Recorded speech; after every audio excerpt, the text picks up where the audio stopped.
번특톡 번개탄의 특별한 목소리가 여러분 목소리가 자 다시 출첵. 자 이제 돌아오셔서 같이 말씀 듣고 웨이타임 예배 후에 여러분들과 귀한 은혜의 시간들 나눠가 보도록 하겠습니다. 자 저희가 4월달 이번 주 월요일까지 나누었던 청소년 사역 이야기 특집 방송 4월에 잘 마무리했고요. 이제 5월 달에는 가정의 달을 맞이해서 이 땅에 허락된 또 하나의 가족 이야기로 달려가 보도록 하겠습니다. 전성공 강도사님 번화. 자 조철이 간사가 오늘 출근을 안 했구나. 그래서 계속 낮에도 참여를 하고 있네요. 헬로우 스현씨 전주 어린이날 여러분들은 무엇하고 보내세요? 어떤 일하고 보내시는지. 저희 집 어린이는 지금 군대에 있어서 방금 전에 전화해서 어린이 뭐 하나 라고 말하니까 내가 무슨 어린이냐고 집에 있는 온유랑 시온이 잘 챙기라고. 온유랑 시온이는 어제 어린이날에 우리 어린이가 가장 좋아하는 족발을 선물로 제가 배달을 해줬고요. 자 여러분들 있는 자리에서 어린이날도 변함없는 은혜의 시간들 계속 만들어가길 바라고요. 특별히 오늘은 어린이날에 가장 어울리는 귀한 두 분을 초대해서 같이 우리 다음 세대를 사랑하고 또 우리 자녀들을 사랑하는 분들과의 귀한 은혜의 나눔을 이어갈 수 있기를 소망해 봅니다. 자 오늘 나오신 두 분 번개탄 가족들은 여러 번 설교나 강의 때 보신 적은 있고요. 그런데 이렇게 두 분을 모신 건 오늘 처음인 것 같네요. 자, 우리 충신교회 우리 권복음 목사님, 강윤미 사모님 두 분을 모셨습니다. 안녕하세요. 아이고. 자, 권복음 목사님 먼저 인사를 좀 부탁드리고요. 네, 안녕하세요. 충신교회를 섬기고 있는 권복음 목사입니다. 한 여인의 남편이고 또 두 아이의 아빠이고요. 예수님을 더 사랑하기를 원하는 주님의 제자로 살기를 바라는 한 사람입니다. 만나 뵙게 되어서 너무 반갑습니다. 감사합니다. 네, 정말 한 여인의 남편이고 네. 하나의 아빠이고요. 왠지 모를 어깨에 사명감이 있는 것 같습니다. 자, 우리 강민미 사모님. 네, 안녕하세요. 권보은 목사님과 함께 살고 있는 아이니 이든이 엄마 강윤미라고 합니다. 반갑습니다. 예, 여러분들 격하게 환영해 주시고 반가이 맞아 주시길 바랄게요. 자, 우리 번개탄 가족분들은 사실은 부모님들이 더 많이 보잖아요. 그래서 다음 세대를 사랑하는 우리 부모님들의 마음. 그런데 우리 부모님들의 마음을 우리 자녀들에게 그대로 이어주는 게 참 만만치 않은데 오늘 권복은 강윤민 사모님이 지난달에 아주 예쁜 책을 우리 한국교회에 선물로 주셨어요. 책 제목이 하나님 성품 태교동화. 그렇죠. 네. 우리 아기를 위한 첫 성경 이야기를 두 분이 같이 집필해 주셔서 한국교회 선물로 뺨 내놓게 되었습니다.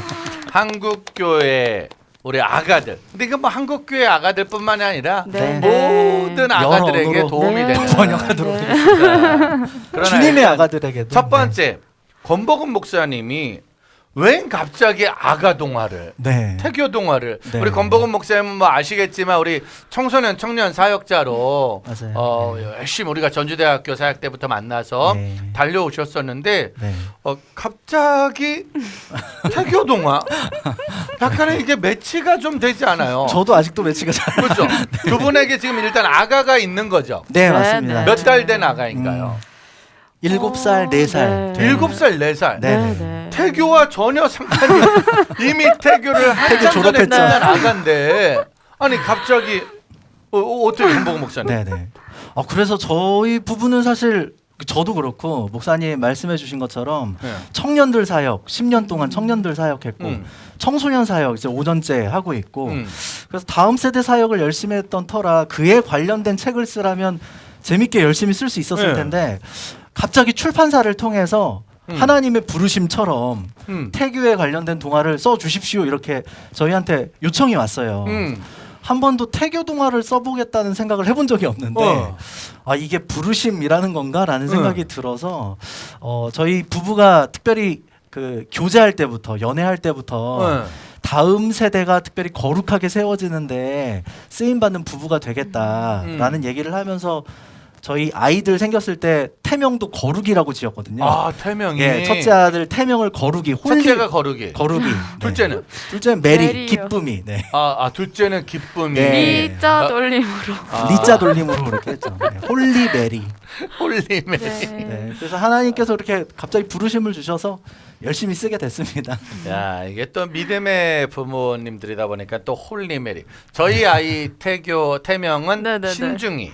신중이. 신중이가 된다. 네, 제가 뭐 신중하다보다 제 이름이 제가 성이 뭔지는 아시죠? 예, 임자니까 네. 우리 태교는 신중이. 어. 그래서 우리 아내는 임신중. 오. 임신중으로 있다가 와. 우리 아이가 태어나 오. 갑자기 홀리 앞에서 신중이가 왠지 아. 작아져 보이는. 잘 어울린다. 저희도 위트가 조금 부족하지 않았나. 너무 저희는 다큐로 네. 이름을 지었네요. 내 이 두 부부하고는 더 이상 방송 못 하겠네. 내가 임신 중에 하면 빵 터져가 임신 중에 이럴 줄 알았는데 놀라운 뜻이었구나. 네. 내가 오. 지금 일본인 두 분과 방송을 저는 진짜 진지하게 셋째를 가진 네. 신중으로. 진짜 세 번째는 네. 신중이로. 전 너무 태교를 좋다고 해야겠다. 생각하는데. 장명수 못 들어갔죠. 못 살겠다. 본인들은 거룩이 기쁨이 해놓고 나한테 임신 중인데 내용이 있습니다. 자, 일단 이 권복원 목사님 강미 사모님을 잠깐 좀 우리가 소개하자면 일단 청년 사역에 네. 미쳐 있는 거였어요. 네. 권복원 목사님이 사역의 길을 시작한 게 언제부터 시작이 된 거예요? 저는 2007년도 말에 네.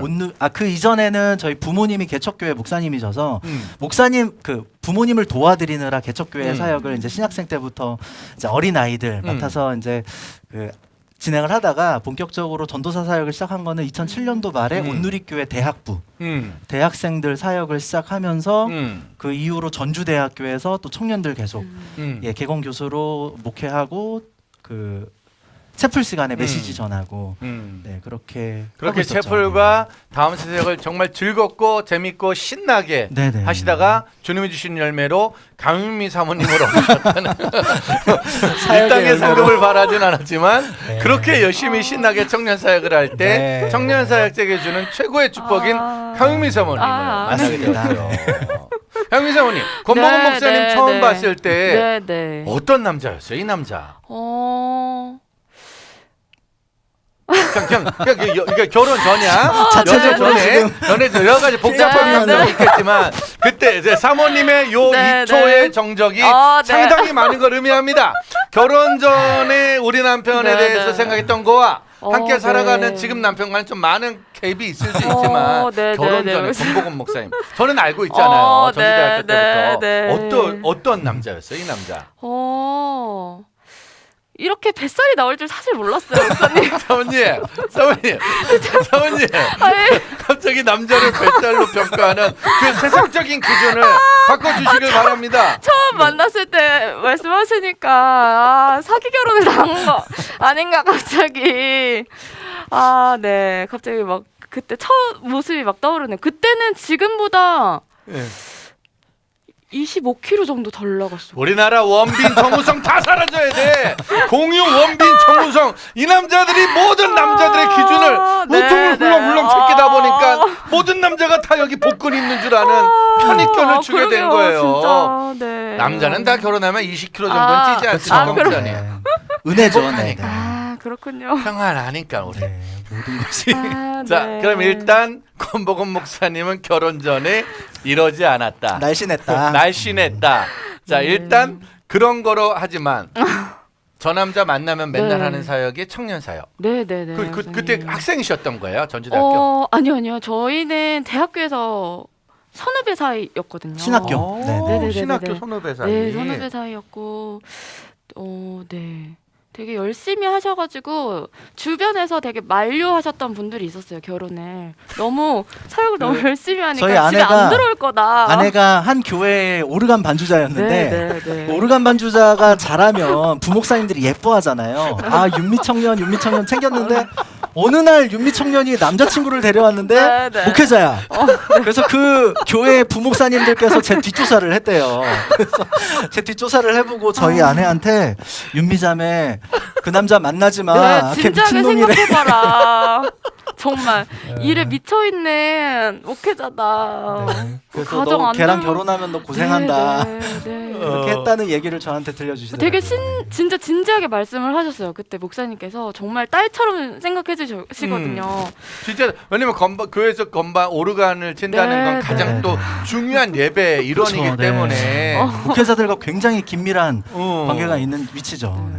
근데 건보검이라는 전사를 보니까 네. 뒷조사를 해보니까 페북을 봐도 매일 애들 얘기밖에 없고 툭하면 맨날 논산 달려가 있고 네. 매일마다 애들하고 뭘 하고 있기 때문에 안 된다. 네. 나는 네, 진짜 되게 진지하게 고민해 보라고 저한테 충고 아닌 충고를 주셨었거든요. 네. 그래서 저도 그때 전 남자친구였던 지금 현 남편한테 말을 했어요. 응. 그런 말씀을 하시더라. 음. 근데 그때 약간 저희 남편이 약간 나쁜 남자 컨셉을 살짝 갖고 있어가지고 그때 저한테 말했던 게 자기는 물 한 방울 안 묻히게 할 자신이 없다고. 그건 나 네네. 근데 되게 진실된 사람이셨던 거예요. 거짓말은 하지 않습니다. 네네. 정말 굉장히 충격에 빠지면서 아 진짜 저희 그때 그 부목사님 말씀에 순종을 해야 되나 굉장히 혼란에 빠졌던 기억이. 그 이제 물은 한 모금도 안 묻힌 거죠? 지금까지? 네 목사님께서. 아 본인이? 네네네. 맞아. 물 한 방울도 안 묻히게 물을 안 묻히겠다. 그게 그런 아니라? 말은 내가 네, 못 네, 해준다. 네, 이렇게 네. 말을 했죠. 아. 네.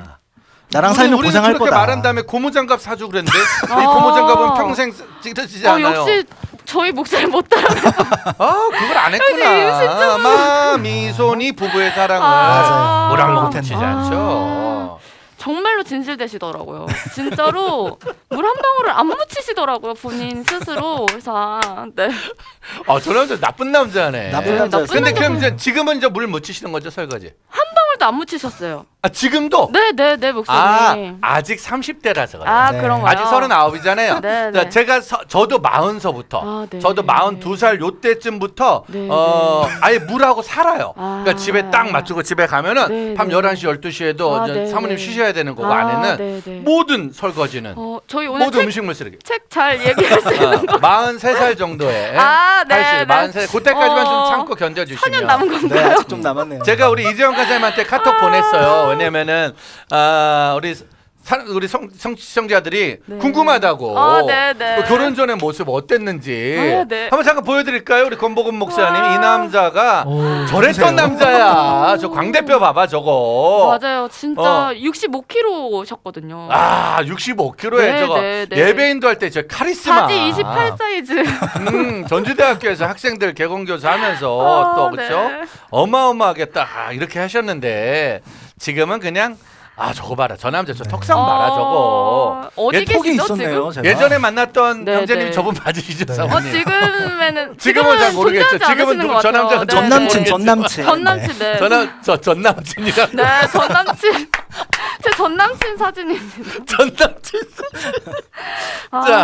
전 남친과 이렇게 만났다가 네. 지금은 이제는 결혼해서 네. 아이 낳고 살고 있는 현 남편과 네, 살고 네, 있는데 네, 네. 그 남편이 이제 권복은 목사님. 네, 네. 20대 그 30대 그 열정이 네. 지금도 그대로 녹아 있어요. 신혼여행을 애매한 데로 갔다 오셨다는 얘기가 있어요. 애매하게 갔죠. 네. 네. 아주 신혼여행을 어떻게 갔다 오신 거죠? 신혼여행을 사실 저희가 결혼도 사실 그렇게 계획적으로 실행한 게 아니라 갑자기 어느 날 저희 남편이 전 남친께서 저한테 결혼 갑자기 네네 결혼 전에 갑자기 떠나겠다고 저한테 통보를 하는 거예요. 전 남친이 결혼 전에 네, 나 떠나겠다. 어디든 어디론가? 네네. 어떤 목적지도 선교지로. 설정 안 하고 그냥 자기가 떠날 건데 너 따라올래 말래?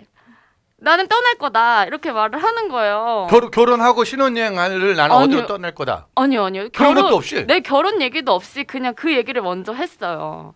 자기는 이제 떠날 건데 너 따라올래 말래? 질문을 해서 내가 전주도 이렇게 매일같이 따라다니는데 그 어디라도 내가 가보겠다. 네, 얘기를 프로포즈를 그렇게 한 거네. 그러니까 결론은 나 네. 떠날 건데 네, 네, 같이 네. 갈 거면 내가 같이 데려가 주고 네, 싫으면 네. 넌 남아 있어. 난 그래도 갈 거야. 네. 그거에 또 넘어갔구나. 제가 뭘 몰랐던 것 같아요. 그러니까 여러분들 뭘 몰라가지고. 그래서 한번 따라간다고 했는데 네. 이렇게 길게 끌고 갈 줄 몰랐네. 뭘 어디 간다고 했는데 통장에 3만 원밖에 없대요. 아니, 오해하실 것 같아서 제가 말씀드리면 제가 학생들 매번 이렇게 섬기고 장학금 대주고 네네네. 밥 사주고 그러다 보니까 네. 전주대학교 하는 동안 학생들 채플에 들어온 학생들이 6,000명이었어요. 제가 매주 6,000명한테 선물을 줬어요. 복음 전하려고. 이번 주에는 사탕 6,000개, 다음 주에는 초콜릿 6,000개, 네. 뭐 그 다음 주에 시험 기간이면 볼펜 6,000자루. 그러다 보니까 제가 아내랑 연애를 한 3년 정도 했는데 결혼할 쯤 되니까 통장에 진짜 3만 원밖에 안 남아 있더라고요.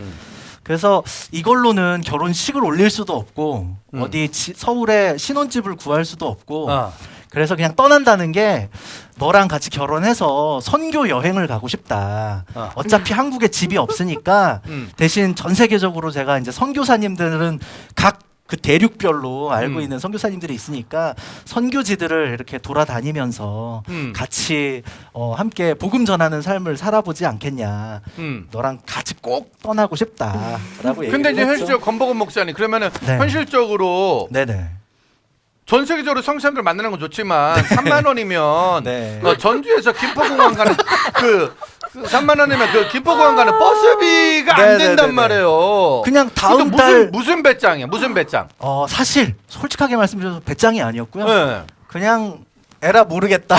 음. 주님이 책임져 주시겠지. 약간 이런 네네. 약간 믿음이라고 하기도 그렇고 좀 무모한 믿음이었어요. 그냥 주님께서 하나님께서 우리를 자녀 삼아 주신다고 했으면 저는 부모는 자녀를 책임져 주는 게 부모라고 생각을 해요. 저는 하나님이 우리를 자녀라고 말할 때에는 우리를 책임져 주시겠지라는 생각이 들어서 딴 거 할 것도 아니고 선교하겠다고 떠나는 건데 하나님이 책임져 주시겠지라는 좀 어렸죠. 철이 없었죠. 막연한 믿음으로 그냥 에라 모르겠다.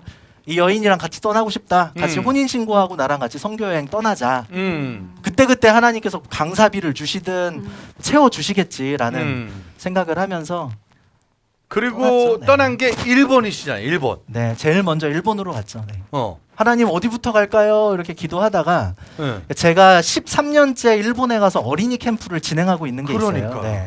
그래서 그 캠프가 어차피 여름에 한번 진행되고 제가 거기를 가야 하기 때문에 하나님께서 일본부터 선교 여행을 시작하라는 그 마음을 주셔서 정말 아무도 모르는 오키나와부터 이제 선교사님들 막 수소문하고 인터넷 검색해보고 페북에서 쪽지 드리고 저 한국에 있는 권복은 목사인데 혹시 아는 분도 아니었구나. 네, 모르는 분한테 찾아뵈도 될까요? 이렇게 어떤 분은 안 된다고 얘기하시기도 하시고 또 마침 어떤 선교센터에서 환영해 주셔서 네, 모르는 분들과 이렇게 만나서 교제하고 배우고 섬기고 그렇게 여행을 계획을 정하지 않고 저희 부부가 한 3개월 정도 그렇게 전 세계를 떠돌아 다녔던 것 같아요. 결혼하고. 자, 그럼 일단 권복원 목사님 그게 사명이셨으니까 가신 네네. 건데 사모님 같은 경우 일단 한번 가볼래 네. 해서 간 거잖아요. 네, 네. 어떠셨나요? 가서 딱 같이 생활을 해보시니까. 저도 뜻하지 않게 정말 그냥 진짜 믿음으로 걸어갔던 그 길에 정말 제가 제 의지로는 볼 수 없는 많은 은혜의 장면들과 기적들을 경험했던 것 같아요. 네, 그래서 정말 많은 분들과 함께하면서 그런 국적을 넘나드는 상황 속에서 진짜 그 남편이 이렇게 약간 미친 듯한 결심을 내렸을 때 전주대 그 청년들이 너무나도 간곡하게 부탁을 했어요. 꼭 해달라고. 이렇게 돈 3만 원으로 결혼해서 정말 하나님의 나라를 이뤄내는 거를 보여달라고.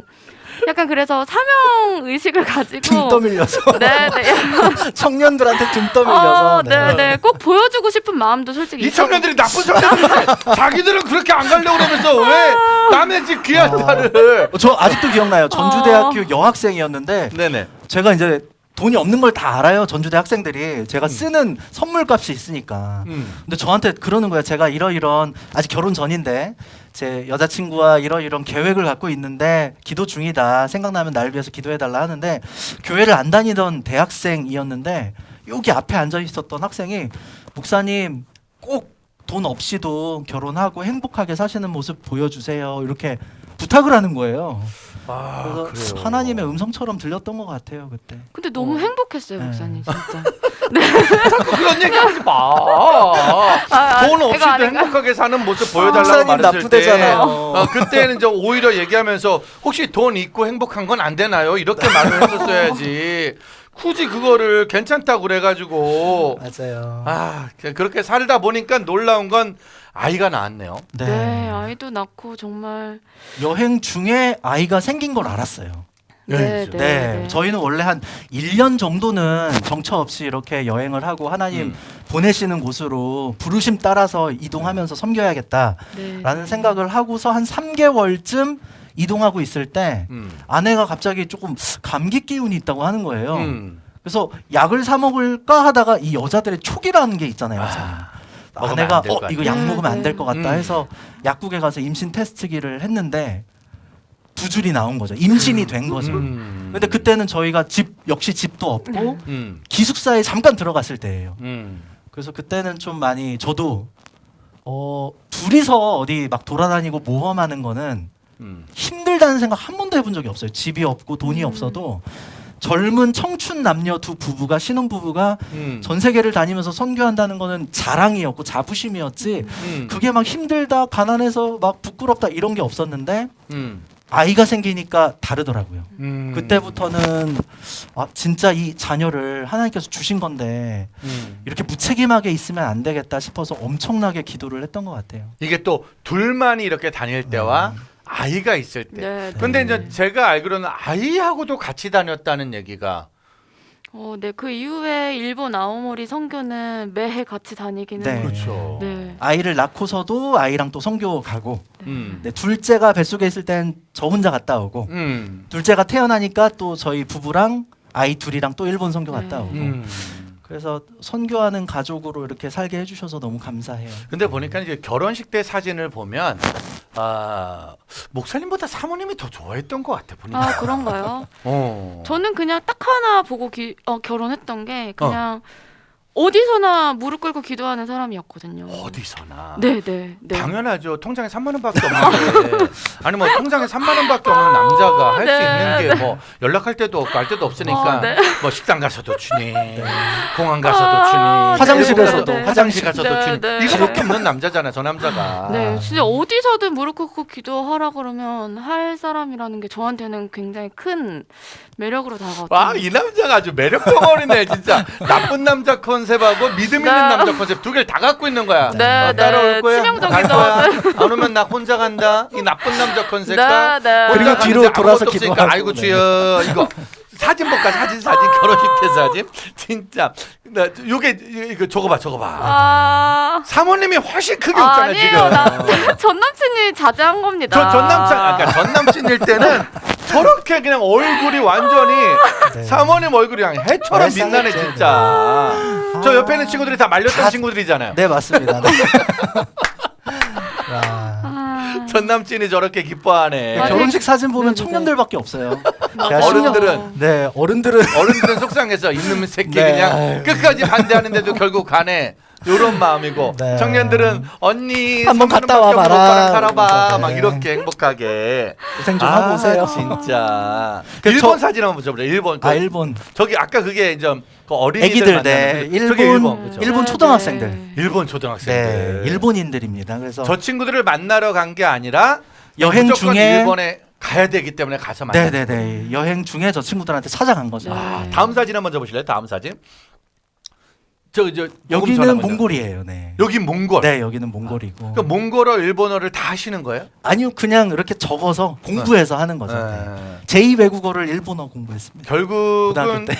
몽골 가서도 기도밖에 할 게 없었겠네. 그렇죠. 네. 다음 사진. 여기도 일본. 일본. 그러니까 네. 가면 애들이 이렇게 모이는 거예요, 그렇죠? 그렇죠. 네. 비행기 일본에는 타고 이렇게 40명 모이는 캠프가 없어요. 기독교인. 그치. 기독교인이 0.02%예요. 그러니까 0.2%가 아니라 0.02%. 네. 그래서 0.2%인가? 네. 그래서 우리나라의 거의 1000분의 1 수준이라고 보시면 돼요. 그래서 저기서 40명 모이는 캠프다. 한국으로 치면 4,000명 모인 캠프라고 생각하시면 그렇죠. 편해요. 네. 저렇게 모여서 반응하고 움직이는 것 자체가 쉽지 네. 않은데 자 마지막 한 장만 더 있으면 보여주시겠습니까? 네. 저 일본 애들 일본 아이들입니다. 저렇게 네. 사실 저게 쉬운 게 아니잖아요, 그렇죠? 네, 네. 다음 한 장만 더 마지막 한 장만. 자 사모님이 더 크게 웃어 지금. 에이 진짜 전 남친하고 있을 때 사모님 진짜 엄청 행복했네 진짜. 아이, 그 네. 양복만 옆에는- 벗으면 그렇게 좋아하네. 그 첫째 아들이 여대생분이 또 부탁하신 게 있으니까 네네네 행복해야죠 저희. 신혼여행부터 살아가는 모든 과정이 성교. 네, 성교. 네. 그래서 사실 많은 사람들은 네. 권복은 목사님이 책을 내면 청년 이야기나 맞아요. 성교지 이야기일 거다. 네, 그건 네. 많은 저도 얘기를 그럴 줄 많이 알았어요. 네. 그렇죠. 네. 아 근데 왜 갑자기 태교가 그러게요. 갑자기 태교. 그것도 맞아요. 우리 아이들을 키우고 난 다음에 네, 사모님 네. 같은 경우는 태교를 잘 하신 편이에요? 아니면은 못 하신 편이에요? 저는 일단은 제가 첫째를 가졌을 때는 제가 음악을 전공을 해서 계속 연주를 하고 오르간 사역도 첫째 때는 계속 했었어요. 그래서 지금도 첫애한테 뱃속에서 뭐 했는지 물어보면은 악기놀이를 했다고 말을 하더라고요. 그래서 자연스럽게 그런 예배자의 자리에서 계속 조금 더 첫째 아이한테 신경을 많이 썼던 것 같고요. 둘째 아이 때는 제가 논문을 써가지고 사실 밤낮으로 정말 글쓰기에 몰두하느라 최선을 다해서 했다고는 말을 하기가 조금 어려운. 첫째는 엄마의 음악과 네, 함께 네, 태교를 네. 했고 네. 둘째 아이는 논문과 엄마의 함께. 깊은 묵상과 함께 한숨과 함께 힘겨운 육체와 함께 네. 그렇죠. 사실 그 태교라는 단어를 다 아는 건데도 네, 그럼 네. 권목은 목사님은 어떻게 본인은 우리 아이 태교에 난 동참을 했다라고 생각을 하시나요? 아니면 저는 항상 교회에서 찬양 인도를 하고 있으니까 음. 아이들이 아기 때부터 이제 뱃속에 있을 때도 제가 계속 찬양 인도하는 모습이 이제 유튜브로 그 교회 방송이 아이들한테 나오기도 하고 집에 와서도 제가 찬양 불러주고 네 뭐 그렇게 노력했던 것 같아요. 네, 결론은 여러분 안 했다는 얘기거든요. 그냥 학교에서 하던 대로 사역을 하고 살던 대로 나는 살았습니다. 내가 하고 있던 거 최선을 다해서 우리 아이는 그거에 은혜를 받지 정확하시네요. 않았을까 생각을 하는 거지만 그냥 안 사실상 넘어가주시고. 생각을 안 하면 태교라는 거에 대해서 우리가 네, 약간 네. 무심히 네. 놓치고 지나갈 수 있는 부분인데 네, 네. 또 이 책을 보면서 맞다 믿음의 아이들에겐 믿음의 태교가 또 필요하겠다라는 생각을 하게 됐거든요. 네. 그래서 저희가 5월 5일 어린이날 특별히 또 어려운 두 분을 모셨으니까 오늘 한번 이 방송을 보시는 분들에게 믿음 안의 태교, 믿음 안의 자녀 교육이 얼마나 소중한지 아빠의 마음으로 네. 또 엄마의 마음으로 한번 두 분에게 강의를 좀 부탁드려 보겠습니다. 네. 그럼 목사님에게 먼저 좀 부탁을 드릴게요. 네. 제목을 뭐라고 하고 저희가 강의를 드릴까요? 아빠 가장 큰 사명. 아빠 가장 큰 사명. 네네. 또 우리 사모님은 전남친 잃어버리지 마세요. 뭐 이런 것들 사모님께 제가 주제 강의를 좀 부탁드릴게요. 네. 아빠 그 중요한 사명 진짜 지금부터 이어지게 됩니다. 여러분들 박수로 정해 듣겠습니다. 네, 안녕하세요. 저는 권복음 목사입니다. 지금 한 30분 정도 임무현 목사님과 함께 저희 청년 사역 시절과 저희 아내와 초창기에 여행했던 이야기들을 잠깐 나누어 드렸습니다. 아까 농담 삼아서 이야기해 드렸지만 저도 모르는 사이에 저는 워커홀릭이었던 것 같아요. 목회에 미쳐 있었고 정말 청년들에게 미쳐 있던 삶을 살았던 것 같아요. 그래서 그러려고 그런 게 아니라 청년들에게 미쳐 있다 보니까 제 아내에게는 조금 나쁜 남자, 전 남친 컨셉으로 다가왔던 것 같기도 하고 그걸 또 아내가 받아줘서 또 결혼을 승낙해줘서 아내의 큰 은혜 덕분에 제가 지금 또 한 여인의 남편의 자리에 있지 않나라는 생각을 해봅니다. 그만큼 저에게는 청년 사역이라는 것이 또 청소년 사역, 다음 세대 사역이라는 것이 하나님께서 저에게 주신 그리고 이 선교라는 단어만 들으면 저는 늘 가슴이 뛰었거든요. 하나님을 알지 못하는 이들에게 예수 그리스도의 이름을 증거하고 그들과 함께 하나님의 자녀된 그 권세를 회복해서 함께 예배하는 것. 생각만 해도 너무 가슴이 뛰는 그걸 위해서라면 목숨을 바쳐도 아깝지 않겠다. 땅 끝에 가서 복음 전하다가 죽으면 가장 큰 영광이겠다. 정말 많은 열방과 함께 하나님을 예배할 수만 있다면 그날이 내 인생의 마지막 날이어도 좋겠다라는 생각을 하면서 하루하루 살아갔던 것 같아요. 그래서 결혼 전 제 인생의 가장 중요한 이 사명의 단어가 있다면 저는 마라나타였던 것 같습니다. 하나님, 오늘이 저에게 허락하신 마지막 하루입니다. 예배하고 하나님 곁에 가겠습니다. 선교하고 복음 전하고 주님 곁에 가겠습니다라고 그렇게 사명에 미쳐서 살아가다 보니까 저희 아내가 이렇게 반주자로 있는 교회 목사님들께서 제 뒷조사를 해보시고 주변에서 이야기를 들어보니까 야, 얘 진짜 사역에 미친 애다. 우리 윤미자매가 이 전도사랑 결혼하면 진짜 개고생할 것 같다. 너무 아끼는 마음에 진짜 교제를 반대했다는 이야기를 들었습니다. 근데 그때 제가 딱 이야기를 들으면서 내가 만약에 이 자매랑 결혼하게 된다면 저 목사님들이 걱정하시는 모습대로 살지는 말아야겠다. 그때 처음으로 이 가정에 대한 생각을 했던 것 같아요. 그리고 저희 어머니께서도 복음아, 너의 사역에 날개를 달아줄 사람을 찾지 말고 정말 아름다운 가정을 이루고 싶은 자매를 만나라.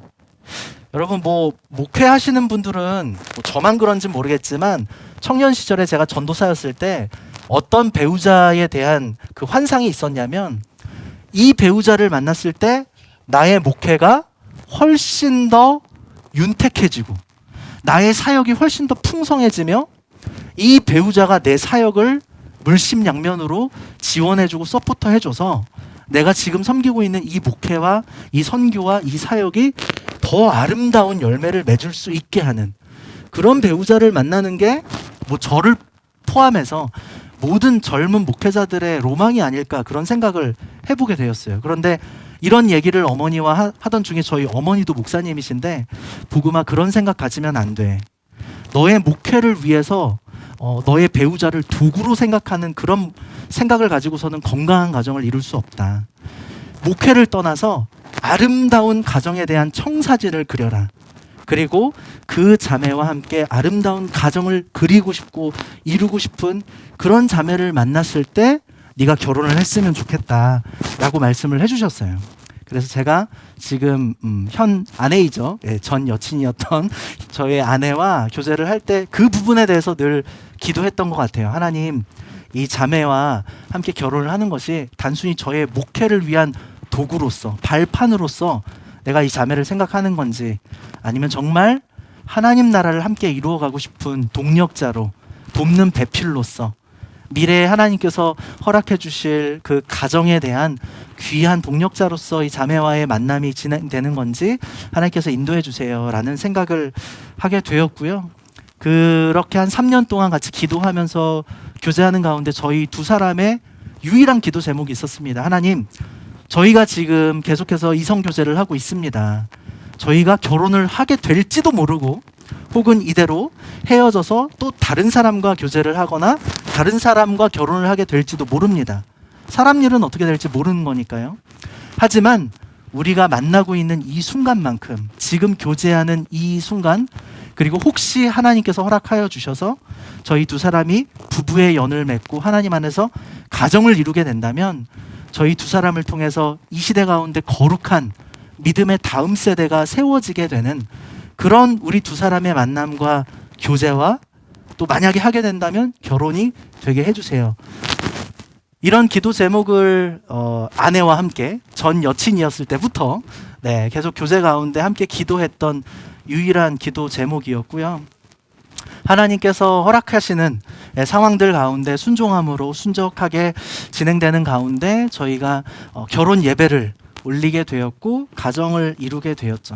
아까 말씀드렸다시피 결혼을 하기 전과 결혼을 한 후에 저희 부부가 달라진 것은 거의 없었습니다. 그 전에도 저는 늘 선교를 다녔고 늘 청년들을 섬겼고 결혼을 한 후에도 저희 부부가 된 이후에도 부부가 함께 청년들을 섬기고 함께 선교를 하는 일들을 했습니다. 저의 삶이 크게 달라진 적은 없었던 것 같아요. 그런데 언제 달라졌느냐? 아까 제가 잠깐 에피소드를 말씀드렸지만 저희가 아직 집이 없이 선교 여행을 돌아다니고 있던 중에 잠깐 기숙사에 머물고 있을 때가 있었는데 아내가 몸이 조금 안 좋다고 해서 하나님께서 주신 직감으로 약을 먹지 않고 임신 테스트기를 이렇게 검사해 보니까 자녀를 주셨다는 그 사실을 확인하게 됐을 때 제 인생의 가치관이 바뀌게 되는 것을 그때 처음 경험했습니다.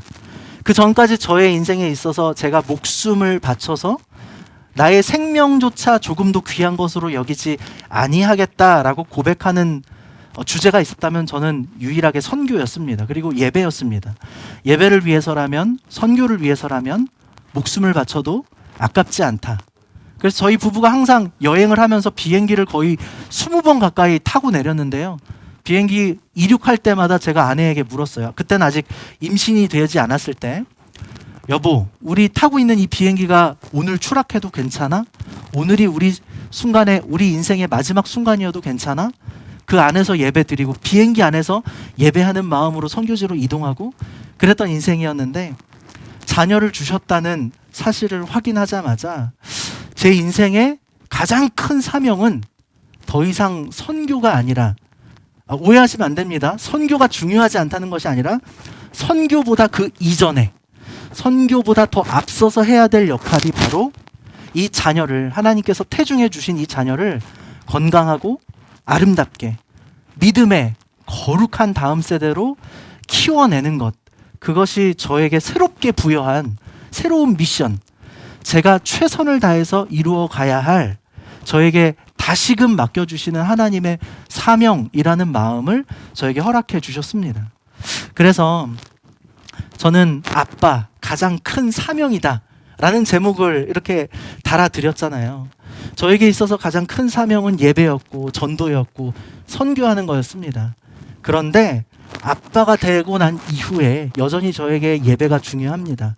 개인의 예배보다 중요한 것이 없고 복음을 전하는 선교의 자리보다 저에게 행복한 자리가 없습니다. 그럼에도 불구하고 아빠로 부르심을 받았다는 것은 하나님께서 모든 사역들에 앞서서 제 우선순위를, 그리고 제 삶의 에너지를 제일 먼저 쏟아야 할 그 자리가 바로 아빠의 자리임을 늘 기억하게 해주셨습니다. 제 삶의 우선순위를 늘 정할 때에 제일 우선순위에 있었던 예배와 목회와 또 선교와 전도, 이런 사역들이 여전히 바뀌지 않았음에도 불구하고 먼저는 이 자녀를 하나님 나라, 다른 곳으로 선교하는 것도 중요하지만, 일본에 제가 지금 13년째 선교를 하고 있잖아요. 코로나 때문에 작년에는 줌으로 선교 사역을 진행했는데, 다른 나라로 혹은 다른 어떤 영혼에게 또 다른 장소에 가서 말씀을 전하고 복음을 전하고 예수님을 전하는 것도 너무 이 세상에서 최고의 아름다운 사명이지만, 그에 앞서서 나에게 허락하신 이 자녀들을, 이들에게 예수님을 전하고 이들이 하나님의 자녀로 자라날 수 있도록 최선을 다하는 것이 이 세상 가장 큰 사명이며 최고의 선교이며, 그리고 가장 아름다운 예배라는 것을 저에게 다시 한번 생각하게 해주셨습니다. 그래서 그때부터는 제가 바뀌더라고요. 어떻게 바뀌었냐? 내가 하고 싶었던 사역들이 있었거든요. 제가 정말 감당하고 싶었던 사역들이 있었거든요. 그런데 그 사역이 이 아이에게 혹은 아내에게, 그리고 우리 가정에 불편함을 주거나 외로움을 주거나 또 어려움을 주겠다라는 생각이 들면 제가 그 우선순위를 포기하기 시작했습니다. 최선을 다해서 아빠의 자리를, 그 책임감을, 또 아내를 향한, 자녀를 향한 그 하나님께서 부르신 자리에 대한 책임감을 다하고자 노력을 했던 것 같고요. 시간적으로도 최선을 다해서 뭐 해야 할 일을 안 하면 안 되겠지만, 제가 하고 싶은 일과 가정을 위한 일 두 개가 만약에 상충되는 자리를 마주하게 될 경우에 저는 언제나 가정을 선택하려고 노력했던 것 같습니다. 그래서 하나님, 제 가정에, 저의 삶에, 우리 자녀들에게 하나님 나라가 깃들게 해주세요 라는 기도를 하나님께 올려드리며 지금까지 걸어오게 된 것 같습니다. 그래서 저는 육아를 하면서 아빠의 역할이 무엇이냐라고 물어본다면, 첫 번째로 하나님께서 부르신 사명의 자리를 기억하는 것이 바로 아빠의 육아에 있어서 가장 큰, 뭐 돈을 벌어오는 것, 또 집을 마련하는 것, 자녀를 위해서 열심히 일을 하는 것, 또 아내를 보살피는 것, 여러 가지 중요한 것들이 있겠지만, 제일 중요한 육아에 있어서 아빠의 역할이 무엇이냐라고 물어본다면, 여러분, 아빠로 부르신 하나님의 비전과 사명 또한 너무나도 중요하고 아름다운 비전이라는 것을 깨닫는 것. 내가 아빠가 된 것은 어쩌다가 아빠가 된 것이 아니라 하나님이 부르시고 허락하시고 나를 아빠로 세우셨다라는 것을 인식하고 하나님 앞에 무릎 꿇는 것. 그것이 아빠로서 부름받은 첫 번째 사명을 감당하는 것이라고 생각이 됩니다. 그래서 우리 아버지들과 또 어머니들이 가정 안에서 엄마로 부르심을 받고 아빠로 부르심을 받았을 때 또 한 가지 기억해야 할 것이 있다면 그것은 우리가 가정 안에서의 신앙 교사가 되어야 한다는 것이죠. 보통은 우리가 목회자를 의존하거나 교회를 의지할 때가 많습니다. 그런데 우리에게 맡겨주신 자녀이잖아요. 이 자녀에 대해서 첫 번째 책임은 교회에 있지 않고 목회자들에게 있지 않고 부모에게 먼저 양육의 책임과 사명을 주셨다는 것을 기억하면서 하나님을 붙잡을 수 있도록, 그러니까 교회를 의지하고 목회자를 의지하기보다는 하나님을 의지하고 말씀을 의지해서 내가 이 자녀를 키워야겠다는 그 투철한 사명의식이 중요한 것 같습니다. 그래서 무엇보다도 하나님 말씀으로 하나님을 향한 그 신앙의 마음으로 양육할 수 있도록 내가 먼저 그 나의 부르심을 확인하는 것이 중요할 것 같고요.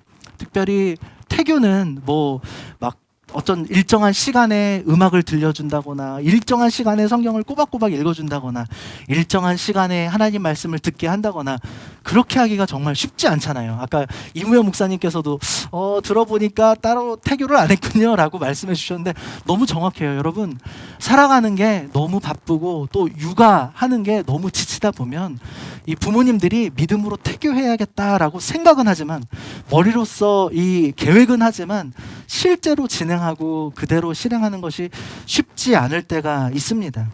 그때에 가장 중요한 것, 내가 믿음으로 이 아이를 키우겠다는 그 의지를 잃어버리지 않는 것이라고 생각을 해요. 그 아주 정확한 일정의 스케줄에 따라서 태교를 못하는 것이 정상입니다.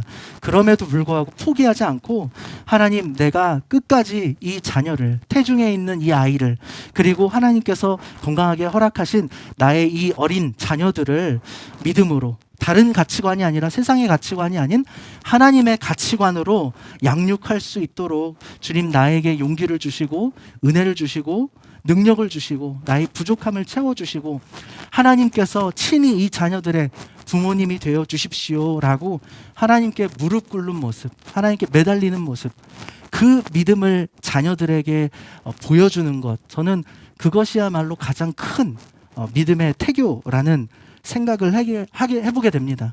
내가 내 자녀에게 뭔가를 막 해주려고 하는 것이 아니라 내가 하나님 앞에서 열심히 바로 서고자, 하나님을 붙잡고자 아둥바둥 애쓰는 거. 내가 정말 오늘도 말씀으로 태교 못한 것 같아. 사느라 바빠서, 돈 버느라 바빠서 정말 육아하고 밥하고 똥 치우고 애들 씻기고 너무너무 바빠서 내가 예배의 자리도 또 말씀 보는 자리도 막 온전히 지키지 못할 때가 너무 많은 실망스러운 내 자신을 보면서도 끝까지 포기하지 않고 하나님을 한 번 더 붙잡는 거. 하나님, 저를 좀 도와주세요. 이 아이들을 주님 손에 맡겨드립니다. 나에게 용기 주시고 이 자녀들에게 하나님의 축복을 흘려보내주세요 라고 여러분들이 하나님 앞에 매달리는 모습을 뱃속에 있는 아이에게 또 자라나는 우리 어린 자녀들에게 보여주실 수 있다면 자녀들은 부모가 나에게 무엇을 해주었는가 이것으로 자라나는 것이 아니라 우리 부모가 하나님 앞에서 어떻게 살아갔는가 라는 것을 태중에서 느끼고 살아가면서 부모의 삶을 보면서 그 믿음이 자연스럽게 우리 자녀들에게 흘러올 때 그것이야말로 저는 믿음의 가장 아름다운 태교가 아닐까 생각을 해보게 됩니다. 그래서 우리 부모님들이 자녀들에게 좋은 것을 주고 싶잖아요. 가장 좋은 것으로 우리 자녀들에게 흘려보내고 싶잖아요. 세상 사람들은 건물을 물려주기도 하고 주식을 넘겨주기도 하고 많은 부와 재산을 넘겨주기도 해서 금수저를 물려주는 것으로 유산을 남겨주기도 하지만 우리 믿음의 부모들은 다른 것이 아니라 하나님을 향한 그 믿음의 모습, 그 하나님 앞에 엎드리는 간절한 믿음, 그 믿음의 유산으로 자녀들에게 물려줄 수 있다면 그것이야말로 이 세상 가장 아름다운 태교가 아닐까 생각해 봅니다. 또 한 가지 아빠들에게 있어서 중요한 것이 있는데요. 육아는 엄마의 몫이라는 사실을 깨뜨려 버리는 것입니다. 저 안에도 그런 고정관념들이 있었거든요. 제가 사역을 하고 제가 경제적으로 모든 것을 책임지고 있으니까 아이에 대한 그리고 집안일에 대한 책임은 당신이 좀 맡아줘. 이렇게 분리를 하자라는 생각이 있었는데 저도 배운 것이 있다면 육아는 엄마의 몫이 아니라 부부의 몫이라는 것을 배우게 됩니다. 그래서 특별히 아빠들은 육아하는 가운데 아내가 가장 편안하고 행복하게 아이를 맡을 수 있도록, 아이에게 또 모든 사랑을 흘려보내줄 수 있도록 아내의 정서적인 부분까지도, 신체적이고 육체적이고 체력적인 부분뿐만 아니라 경제적인 부분뿐만 아니라 정서적인 부분 안에서도 아내가 행복하게 아이에게 좋은 것을 흘려보낼 수 있도록, 믿음의 엄마가 되어줄 수 있도록 도와주는 역할이 중요할 것 같고요. 마지막으로 아빠의 역할이 있다면 이 가정의 주인이, 이 가정의 진정한 가장이 내가 아니라, 엄마가 아니라 하나님이시라는 사실을 분명하게 선포해주는 역할이 바로 아빠의 가장 중요한 역할이라고 생각을 합니다. 우리 가정의 주인은 다른 분이 아니라 하나님이시다라는 사실을 계속해서 선포해주는 것, 저는 이것이 가정 예배라고 생각을 합니다.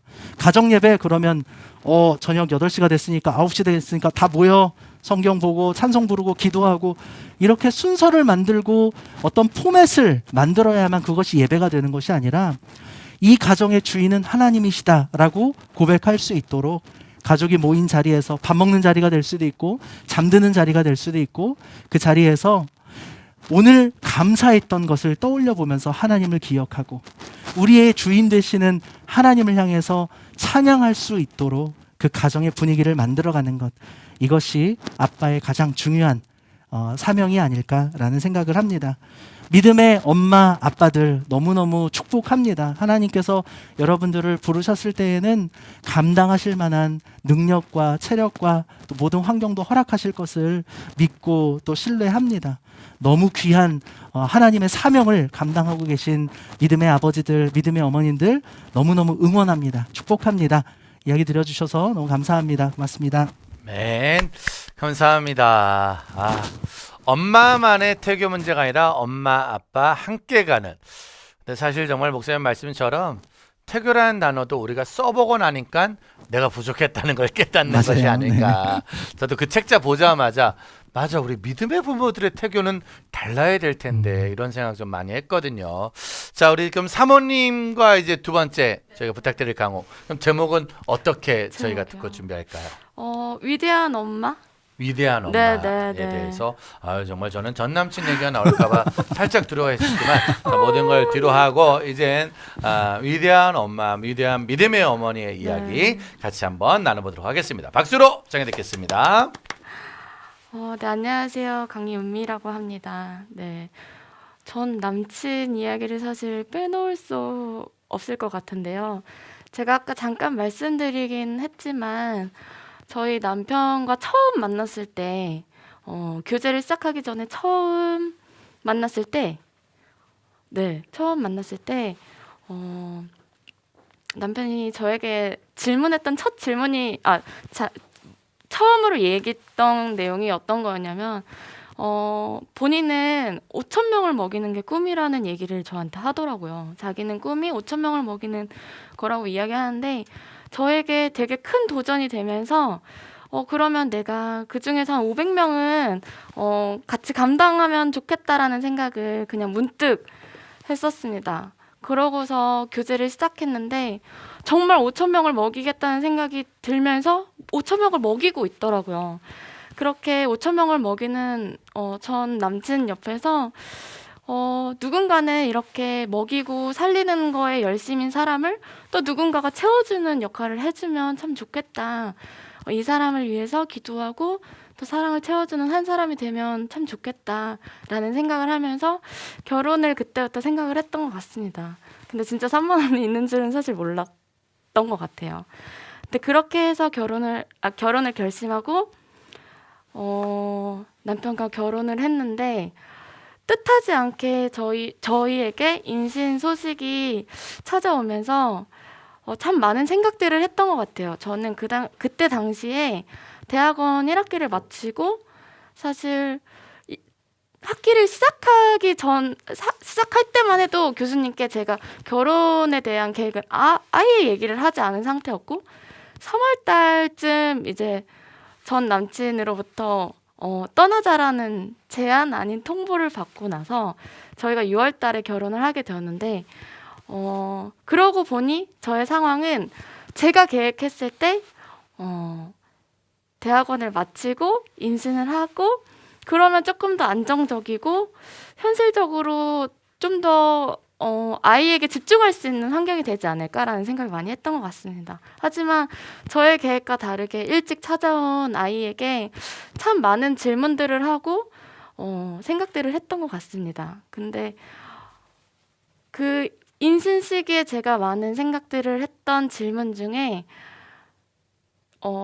생명을 주시는 것도 하나님이시고 모든 것이 다 나의 계획과 나의 뜻대로 되지 않는 거고 가장 선하시고 좋은 하나님의 계획 안에 있구나라는 것을 많이 생각하게 되었습니다. 제가 그렇게 10달 동안의 시간을 지내고 산부인과에서 저는 정말 감사하게 아이를 잘 출산을 하고 그 모든 것들이 다 저는 당연하다고 생각을 했던 것 같아요. 제가 결혼하기 전에 그냥 막연하게 모든 엄마들이 그렇게 당연하게 그냥 아까 목사님께 말씀하셨던 것처럼 어쩌다가 엄마가 된 거지 않을까? 그냥 모두가 다 그냥 엄마가 되는 게 아닐까?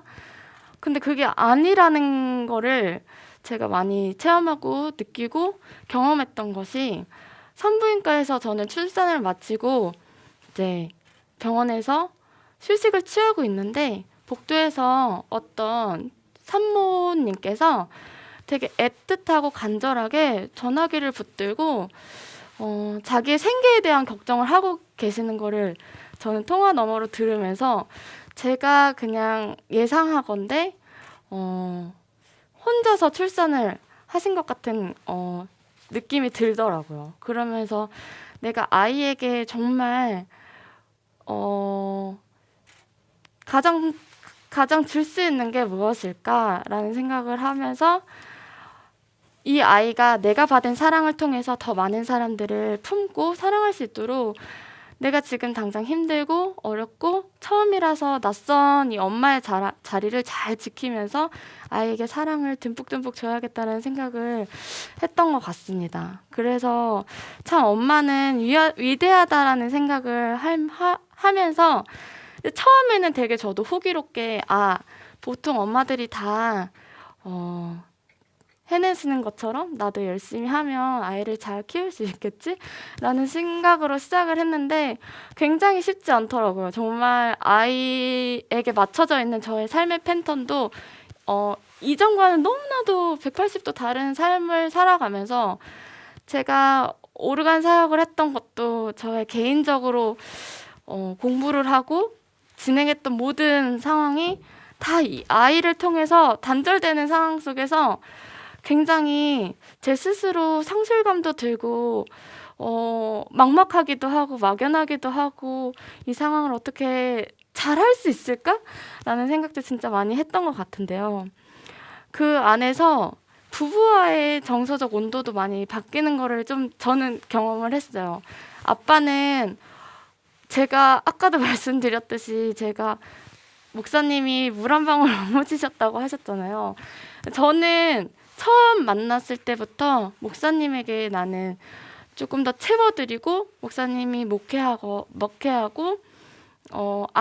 학생들을 먹이고 살리는 일에 집중할 수 있도록 저는 더 주는 역할을 하고 싶었던 마음이었더라. 그러고 싶은데도 아이를 낳고 보니까 그게 쉽지가 않더라고요. 그 부재를 저희 남편도 느꼈던 것 같고 거기서 오는 정서적 온도 차이가 있었던 것 같은데요.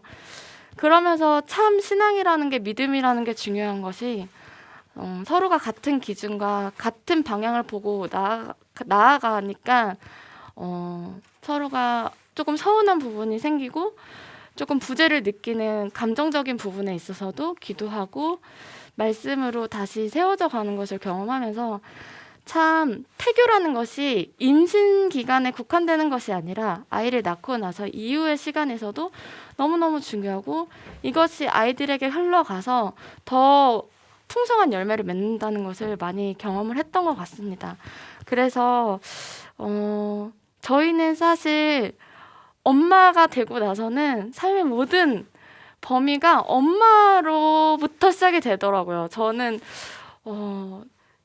저희 어머니도 굉장히 헌신적이신 분이셨는데 시대적으로 많은 변화들이 있었고 그렇기 때문에 균형을 맞추는 것이 쉬울 거라고 생각하면서도 되게 열심히 노력하는데도 정말 정말 어렵고 대단하다. 엄마는 모두 너무 대단하다는 생각을 진짜 많이 하면서 막연하게 나의 부르신 자리를 생각할 때 한숨도 나올 때도 있고 이게 맞는 건가 싶을 때도 있고 내가 정말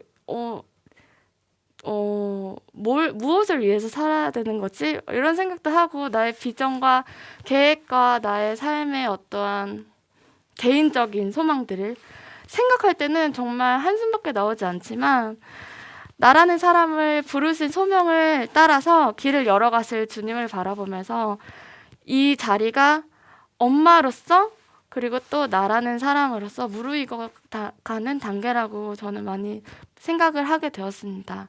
그래서 저는 이 책을 쓴 이유는 제가 뭐 태교를 잘했다 전혀 그렇지 않고요. 아까 목사님께서도 말씀하셨지만 그런 걸 이야기하고 싶었던 게 아니라 제가 그때 잠깐 스치듯 만났던 산부인과에서의 그 산모분의 울음소리 그리고 많은 아이들의 소중함을 정말 저는 출산을 하고서 더 많이 느꼈던 것 같아요. 정말 하느님께서 엄마로서 살아가는 당신을 위해서 독생자를 주셨고 그 사랑을 힘입어서 우리는 살아가고 또 살아가야 된다고 격려하고 위로하고 함께 화이팅 하자고 제 자신이 그렇게 또 살아가기를 다짐하면서 이 책을 썼던 것 같습니다. 그래서 정말 위대한 자리에서 살아가시는 모든 어머니들 정말 대단하시고 정말 축복하고 정말 응원하고 싶습니다. 너무너무 감사합니다. 감사합니다. 진짜 축복하고 사랑하고 위대한 엄마로 살아간다는 건 평생 모르고 있다가 네네. 이제 엄마가 안 보이면 그때부터 느껴지는 거야. 네네. 우리 아빠 위대하다는 거 다 아는데 잘 모르고 있다가 마이크를 제가 흥분해서 또 안 켰네. 위대한 엄마로 살아간다는 건 본인만 모르고 있지 않을까. 그러다가 자녀들이 나중에 또 알게 해주는 것이 아닐까. 지금 저희 방송 보시는 분들 중에 어머니들이 제일 많으세요. 네. 엄마들이 제일 많을 텐데 사실은 우리가 그런 엄마들에 비하면 사실 이제 우리 목사님과 사모님 또 저희는 또 한참을 또 왕초보 초보죠, 초보. 왕초보 왕초보 엄마. 그래서 위대한 엄마라는 건 정말 우리 엄마들을 보면 네. 그분들 정말 대단하셨다라는 네. 생각을 하게 됩니다. 그런데 그런 거 있는 것 같아요. 이 태교 동화라는 책을 내게 되면 네. 많은 분들이 맨날 이렇게 물어볼 것 같아. 태교는 어떤 게 좋아요? 이렇게 어때요? 책 내고 이런 질문 좀 받아보지 않나요? 근데 너무 요즘 어머니들이 현명하게 선택을 하려고 노력을 하시다 보니까 사실 몰라서 못 하시는 것 같지는 않고요. 하지만 정말 이 책을 내고 나서 정말 감사하게 귀한 작업했다고 많이들 격려를 해주셨거든요. 근데 되게 태교 책들을 보다가 엄마로서 성경을 가르쳐주고 싶은데 조금 지금 코로나 시대 때문에 가정에서 교육을 이루어야 되는 상황에서 되게 많은 도움을 받고 있다는 얘기는 많이 해주시거든요. 혹시 권복은 목사님, 네. 목사님이 했던 태교 중에 네. 또 받았던 태교 중에 봤던 태교 중에 요거 정말 좋더라. 한번 콕 찍어 한두 개를 얘기해 준다면 어떤 거 있을까요? 제가 받았던 태교요? 목사님이 받았던 태교는 기억 못하지 않을까? 기억이 안 나죠. 목사님이 네. 했던 또 누군가가 했던 또 네네네. 봤을 때 야 이건 진짜 좋더라. 어떤 거 있을까요? 저는 그냥 엄마 아빠가 서로 사랑하는 모습을 계속 보여주는 거. 뱃속의 아이한테 같이 손잡고 같이 이렇게 배 쓰다듬으면서 얘기해주고 기도해주고 노래 불러주고 네, 애기 꿈틀꿈틀 발로 차고 막 그럴 때 네, 같이 어루만져주고 네, 최선을 다해서 아내에게 사랑한다 말해주고. 근데 본인은 바쁘셨잖아요. 감사하게도 감사. 네네 감사하게도 아이가 생긴 다음부터는 최대한 시간들을 부부가 같이 보낼 수 있게. 태교는 네. 최고의 태교는 말했지만 말을 좀 많이 해주면 네. 그렇죠. 말 많이 해주고 네, 네. 이게 아이가 못 듣는 것 같아도 네, 이게 네. 또 다 듣고 있더라고 맞아, 보니까 맞아. 듣고 네. 기억하고 생각하는 거. 저희 목사님이 저를 얼만큼 사랑하셨냐면 네네. 입덧을 대신하셨어요. 먹던 입덧을? 먹는 네, 입덧으로 제가 대신 다 먹었습니다. 맞는 거겠죠, 목사님. 65kg에서 90이 된 이유가 있습니다. 먹는 네. 것도 본인이 먹고. 네, 제가 대신 먹어주고. 저도 저희 아내가 진짜 임신 중에 갑자기 그 아시죠?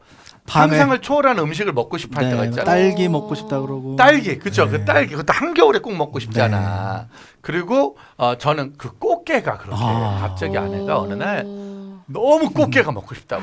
우리 꽃게 한 번도 안 먹었거든요, 서로. 결혼 전에도 네. 결혼 후에도 사실 꽃게탕을 네, 네. 그래서 꽃게를 알아보는데 엄청 비싸더구만. 비싸요. 엄청 비싸. 네. 근데도 어떻게 아내 위해서 한번 진짜 모든 걸 모아서 갔어요. 네. 시켰어. 근데 식당에 딱 갔는데 안 먹고 싶대요? 못 먹더라. 못 와. 먹더라. 맞아요. 못 먹어. 맞아요. 그래서 그때 제가 대신 걸 다 먹었던 네, 네. 먹으면서 계속 이 비싼 거를 왜 시켜가지고 먹지도 않으면서 맞아요. 먹었던 기억들.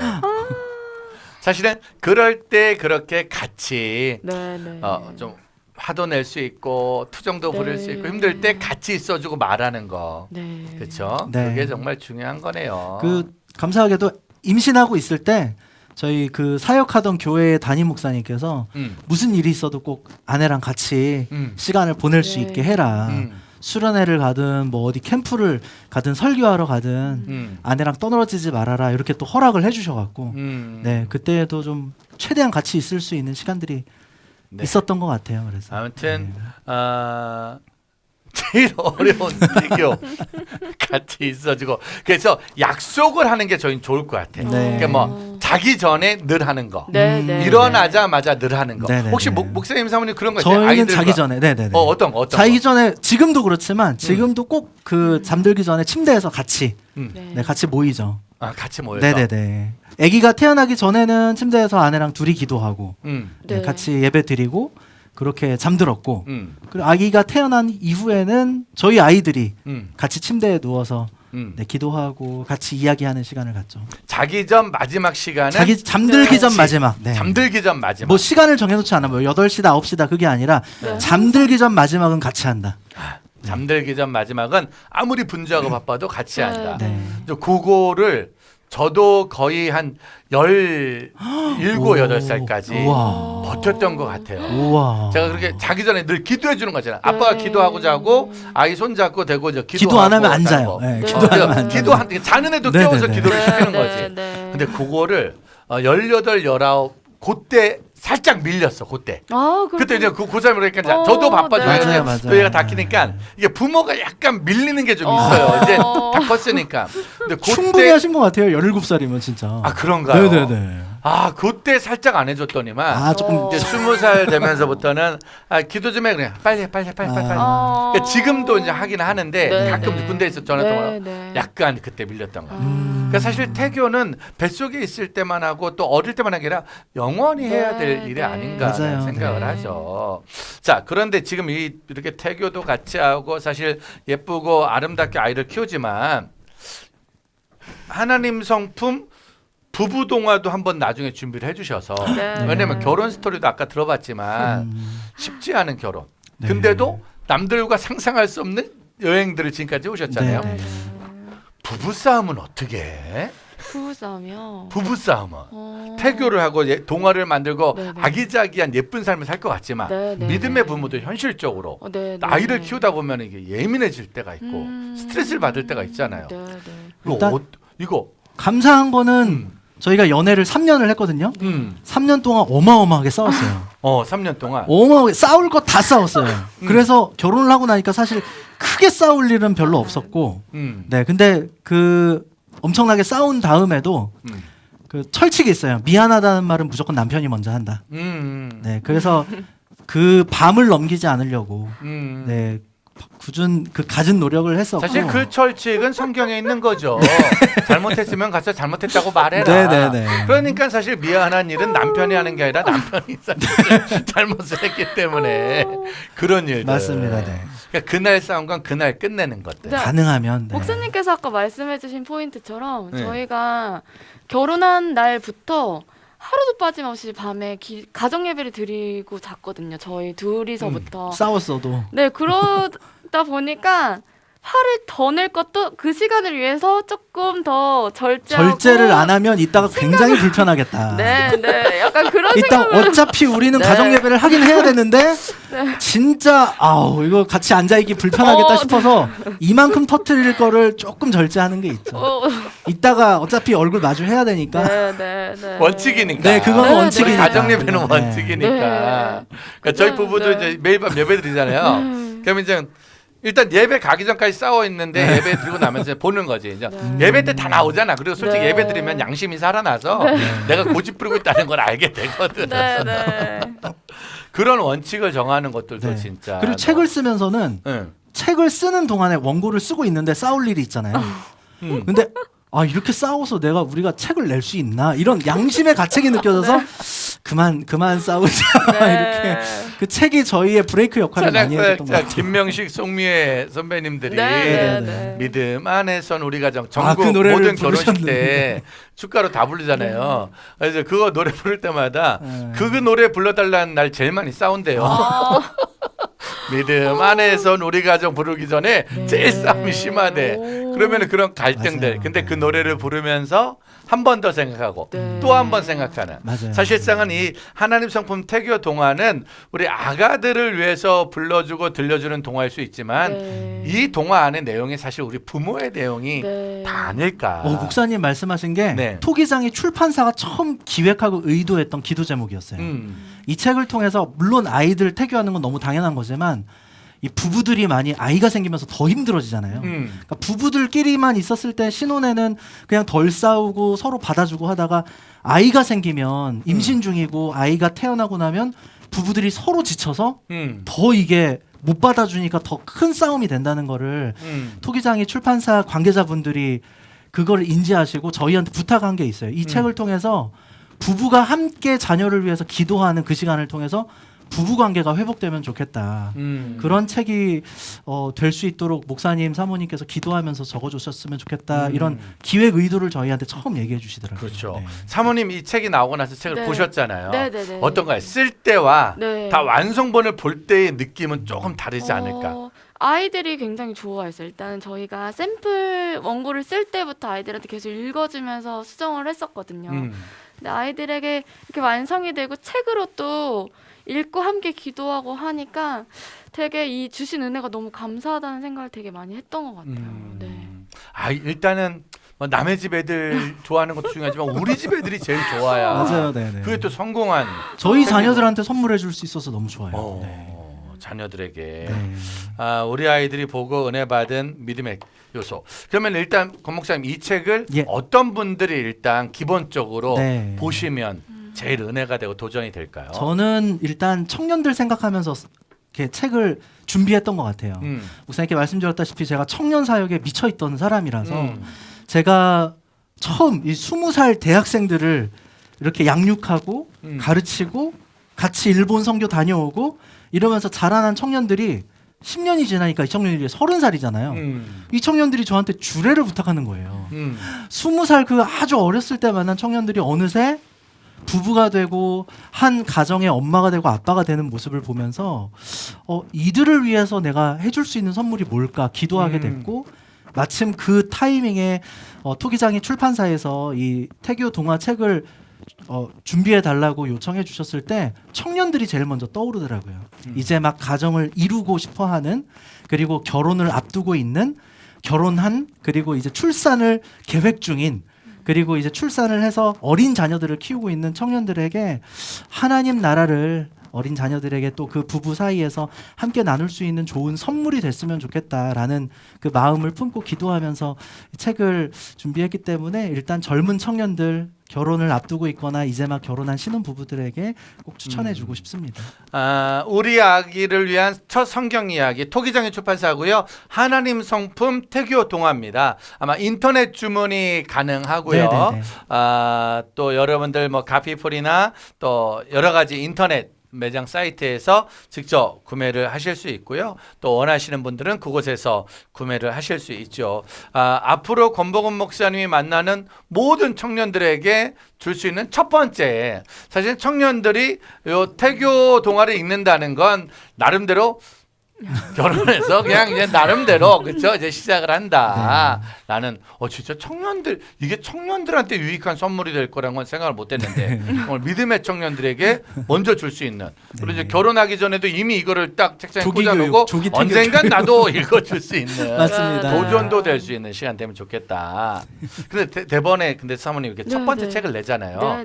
그럼 책을 쓰고 내고 보면 다음 거 내용이 기대가 다음 거 내용이 막 기억이 나던데 보니까 그런가요? 어때요? 사모님 같은 경우에는 이 책을 보고 나서 혹시 다음에 만약에 한 번 더 글을 정리할 시간이 온다면 이런 내용을 한번 정리하면 좋겠다라는 저희 책 제목 정해놓은 거는 하나 있는데 아직 공개해드릴 수는 없고 있죠? 네네. 아까 목사님께서 있지. 말씀해주신 부부에 대한 이야기. 그치. 네.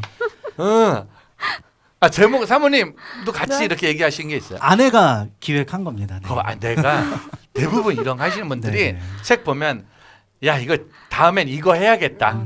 이걸 해야겠다. 부부 이야기예요. 근데 사실 저희에게 굉장히 필요를 요청하셨던 거는 부부의 이야기를 되게 많이 하시기는 하셨었어요. 그래서 저희도 진짜 태교 진짜 생각지도 못했던 내용을 쓰게 돼서 이거 진짜 우리가 써도 되나라는 생각을 진짜 많이 했던 것 같은데 사실 그 내용을 이렇게 저희가 책을 처음으로 내니까 그 책 쓰실 거죠? 이렇게 많이들 얘기를 하시더라고요. 부부에 관련된 책 쓰실 거죠? 이렇게 말씀하셔서 일단 준비는 해보려고 노력을. 왜냐면 태교를 해서 아이가 태어났는데 이제 태어난 아이를 부부가 같이 키우는 게 이게 또 엄청난 태산이거든요. 이걸 넘어야 되고 그러다 보면 아이의 사춘기 이야기 넘어야 되고. 그래서 아이를 이제 키워서 이제 군대 보내는 거 얘기까지. 아무튼 전 작년에 군대 보냈거든요. 모든 게 이루어진 줄 알았지만 이번에 첫 휴가를 나왔는데 아이를 보면서 느낀 생각은 똑같구나.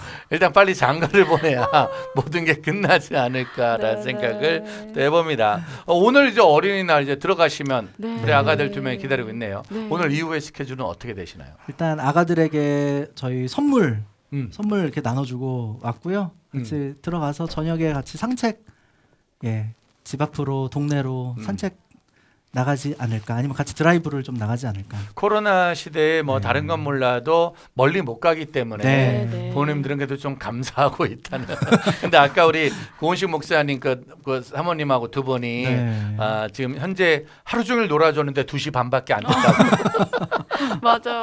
하루 종일 놀아줬는데 2시 반밖에 안 됐다고. 저녁 9시까지가 이제 오늘 마지막 시간인데 끝까지 최선을 다해야 되지 않을까 생각을 하고 있고요. 만약에 우리 사모님 이제 우리 청년들과 다음 세대가 우리 이 방송을 딱 본다면 그래도 그냥 우리 목사님과 결혼한 게 아니라 3년 동안 치열한 싸움이 있었잖아요. 치열한 싸움이 있었다는 건 나름대로 사모님만의 어떤 결혼의 철칙과 원칙, 이런 배우자를 향한 기도 제목 같은 것들, 그런 우선순위 같은 게 좀 있었을 것 같은데. 일단 제가 배우자 기도를 하다가 중간에 그만뒀어요. 왜냐하면 사실 제가 욕심이 조금 많거든요. 그래서 제가 이렇게 기도 제목으로 정해둔 뭐 3가지면 3가지 기도 제목을 두고 기도를 하다가 하나님이 100을 주시려고 준비해 주셨는데 3만 주시면 어떡하지? 라는 좀 걱정이 들더라고요. 그래서 제가 그냥 대번에 하나님이 사랑하시는 사람과 결혼하게 해달라고 기도를 했고 그 기도를 들어주셨다고 저는 확신하고 있거든요. 그게 가장 중요했던 것 같고 그게 있었기 때문에 내가 선택한 것이 아니라 하나님이 주신 선물로 받아들이고 또 섬기면서 살아갈 수 있게 된 것 같습니다. 다만 이제 그 기도 제목을 중간에 포기하지 않고 끝까지 기도했으면 또 모르는 일이 어떻게 그렇게 생길지 몰랐었던 네, 네, 하나님이 네. 또 그 기도를 멈추게 하신 이유도 뜻하신 바가 있지 전 않았을까? 남친으로 끝났을지도 그렇죠. 권복원 몰라요. 목사님 그 기도가 멈춘 게 또 사실은 또 감사합니다. 주님 감사합니다. 주님의 뜻이 아니었을까? 맞아요. 보건 목사님 이제 결혼하니까 네. 달라지잖아요. 네. 어떤 게 제일 달라져요? 지금 완전히 진짜 결혼 전에 네. 세상을 다 품고 진짜 전주대학교 6천 명의 학생들이 다 내 자녀처럼 네. 내 제자처럼 살아갔던 네. 근데 결혼하고 나니까 한 명의 아이가 나의 전부인 것처럼 살아가는 맞아요. 정말 어떤 네. 게 가장 많은 변화가 있던가요? 일단 물리적으로 쏟아붓는 에너지가 한계가 있다 보니까 처음에는 그 밸런스 조절하는 게 제일 힘들었어요. 결혼 전에는 저의 모든 에너지를 사역과 청년들과 내가 만나는 이 선교의 대상과 한 영혼에게 다 쏟아부어도 괜찮았다면 이제는 그렇게 하는 게 내 아내에게는 자녀에게는 폭력이 될 수 있다는 생각이 드니까 이거를 그렇다고 또 가정만 챙길 수 없잖아요. 목회자이고 하나님 부르신 사역의 자리가 있는데 또 내 가정만 챙길 수도 없고 이 사역의 밸런스, 에너지를 어느 선까지 가정에게 또 에너지를 쏟고 또 목회 현장과 또 선교 현장과 또 마주하는 영혼들에게 어떻게 에너지를 그 밸런스를 분배해야 될지가 가장 어려웠던 것 같습니다. 네.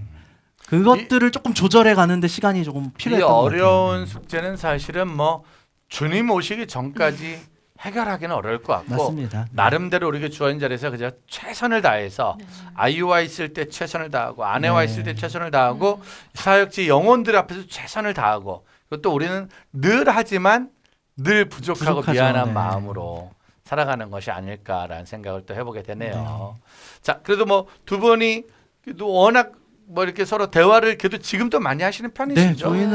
저희는 뭐 여행했던 이야기 한 번 시작하면 밤새기 때문에 부부끼리 대화할 수 있는 시간이 굉장히 많은 것 같아요. 그렇죠. 대화 네. 정말로 대화는 많이 하시는 것 같아요. 네.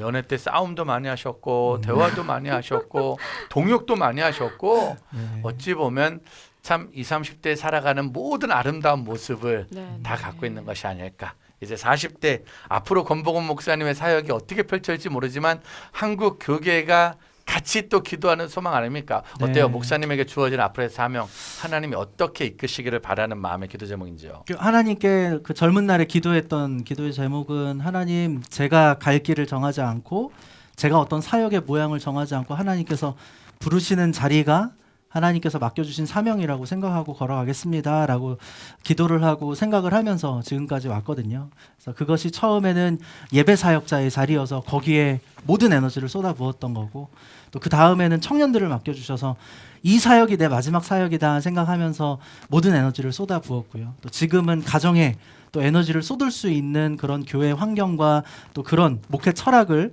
담임 목사님께서 공유해 주셔서 지금은 가정 목회에 최선을 다해서 충실하고 있고 또 청소년들과 청년들 다음 세대에 올인하고 있고요. 그리고 또 앞으로 하나님께서 교회를 섬길 수 있도록 또 허락해 주신다면 그 교회가 정말 하나님 나라를 함께 경험하면서 살아갈 수 있도록 가정이 있는 분들에게는 그 가정 안에서 하나님을 경험할 수 있고 혹은 아직 싱글이시거나 혹은 다른 부르심이 있는 분들께는 그 삶의 자리에서 하나님을 경험하고 하나님 나라를 선포할 수 있는 그런 믿음의 공동체를 이루어 갈 수 있도록 하나님께서 부르시는 자리가 있다면 그 자리에서 맡겨주신 것에 최선을 다하다가 주님 부르실 때까지 주님 다시 오실 때까지 그렇게 제가 원하는 생각하지 않고 하나님이 기뻐하시는 길을 걸어가는 게 기도 제목입니다. 맞습니다. 변하지 않는 그 다음 세대 열정. 근데 지금 보니까 댓글에서 우리 김혜진 님이 중2 아들 교회 학교 친구들과 지금 방송을 같이 우와. 보고 있다고. 네. 사실 중2 아드님이면 우리 권복원 목사님이 중심교회 중등부 담당이시거든요. 이제 중학생들이 좀 편해지셨죠? 네, 중학생들이 너무 편하고 너무 사랑스럽고 너무 좋죠 이제는. 사실 대부분의 모든 교역자가 주여 중등부 자는 만큼은 나에게 주지 마옵소서. 그러니까 이 그 잔을 내게서 이야기를- 피하소서 늘 기도하는데 이젠 그냥 네. 받아들이신. 제일 귀한 나이대라고 생각이 들어요. 그러니까 초등학생 때까지는 그래도 부모님 품 안에 있을 수 있고 고등학생들은 이제 지들이 발등에 불 떨어져서 수능이라는 혹은 진로라는 조금 철이 들긴 하는데 중학생 때가 제일 어려우면서도 그 인생의 가장 황금 같은 사모님 네. 방금 전까지 아내와 아이와 네, 가족 네. 얘기할 땐 약간의 네. 눈에 힘이 없었거든. 네, 네, 근데 갑자기 네. 중학생 얘기가 나오니까 뭐 갑자기 눈에서 갑자기 TV로 들어갔다 카메라로 들어가는 줄 알았네 지금. 맞아요. 그렇죠, 지금 느끼셨죠? 네. 갑자기 중학생 얘기가 나오니까 눈에서 맞아. 레이저가 나와서 나 TV 속으로 지금 들어가는 줄 알았어 지금. 맞아요. 김혜진님 아드님 축복합니다. 아, 진짜. 화이팅. 우리 중학생 2분 화이팅. 메시지 한번 하세요. 우리 아, 중학생들을 네. 위해서 부모님들 기도해 주시고 이 아이들을 위해서 교회에서 힘써 달라고 우리 중학생들을 위해서 우리 네, 태교는 네. 잠깐 접읍시다. 태교는 나중에 장가 가면 하겠지 어쨌든 애 낳으면 알아서 다 하는 게 태교인데 우리 중학생들 응원해 달라고 중학생들 보험 전에 한마디 해주세요. 네, 사랑하는 우리 부모님들 중학생 시절이 인생의 가치관을 형성할 수 있는 너무 중요한 시기입니다. 초등학생 때까지는 부모님이 해주는 얘기 들으면서 살았고 고등학생 되면 스스로 알아서 철이 들어서 자기 발걸음을 찾아가겠지만 중학생 때 아무것도 없는 백지에 누가 어떤 이야기를 해주느냐, 어떤 가치관을 말해주느냐, 어떤 청사진을 보여주느냐가 인생의 앞으로의 미래를 결정하고 또 가장 큰 방향을 결정할 수 있는 중요한 시절이니까 이 우리 중등부 중학생 자녀를 두신 우리 부모님들 응원하고 격려합니다. 하나님의 마음으로 하나님의 시선으로 우리 중학생들을 바라봐 주시고 그들 안에 있는 믿음의 가능성을 함께 바라봐 주시면 감사하겠습니다. 그리고 우리 중학교 2학년 우리 아드님 또 우리 따님 또 우리 학생들 여러분들의 인생에 하나님께서 그려놓으신 아름다운 스케치가 있다는 생각을 꼭 해주시고 앞으로 내가 뭘 해야 될지 내가 뭘 좋아하는지 지금 모르는 거 너무 정상이고 당연한 거니까 조급해하지 마시고 또 너무 실망하지 마시고 또 환경 때문에 다른 집은 부자인데 다른 집은 부모님들 화목한데 다른 집은 이런데 다른 집과 여러분의 가정을 비교하지 마시고 하나님이 여러분들을 너무너무 특별하게 아름답게 빚어가고 있다는 생각을 잊지 마시면서 하나님의 자녀의 그 권세를 누리셨으면 좋겠습니다. 사랑하고 축복합니다. 여러분 태교는 그냥 알아서 하세요. 태교는 그냥 성경 읽어주시고 시간 지나면 알아서 또 은혜대로 되지 않겠습니까? 우리 중등부 우리 충신교회 권복은 목사님 말씀처럼 중이 학생들에게 희망과 소망의 말씀을 나눠주시기 바랍니다. 자 사모님 그럼 우리 오늘 정말로 네, 번개탄 네. 오랜만에 나오셨는데 네, 네. 가정 안에서 피우신 은혜의 번개탄 마지막으로 네, 한번 네. 어떻게 하면 우리 가정이 좀 네. 더 은혜롭게 갈 수 있을지 네. 우리 시청자들과 보시는 분들에게 좀 도전해주고 싶은 이야기 또 네. 사모님의 노하우 어떤 어. 것들 좀 있을까요? 사실 제가 노하우를 드리거나 도전을 주기에는 사실 저도 배워야 될 점이 너무 많고 정말 왕 초보 엄마이기 때문에 그냥 제가 살아가고자 하는 어떠한 계획이 있다면 저는 이렇게 살고 싶습니다라는 그리고 같이 이렇게 살았으면 좋겠다라는 생각이 있다면 제 남편이 저랑 치열하게 싸우고 이제 여기 이 사람이랑은 여기까지가 끝인가 보다라고 생각을 했을 때 목사님이 저한테 질문을 하나 하셨어요. 강윤미 씨 왜 사세요? 이렇게 물어보셨거든요. 그때 제가 되게 많이 펑펑 울면서 두 가지 대답을 했어요.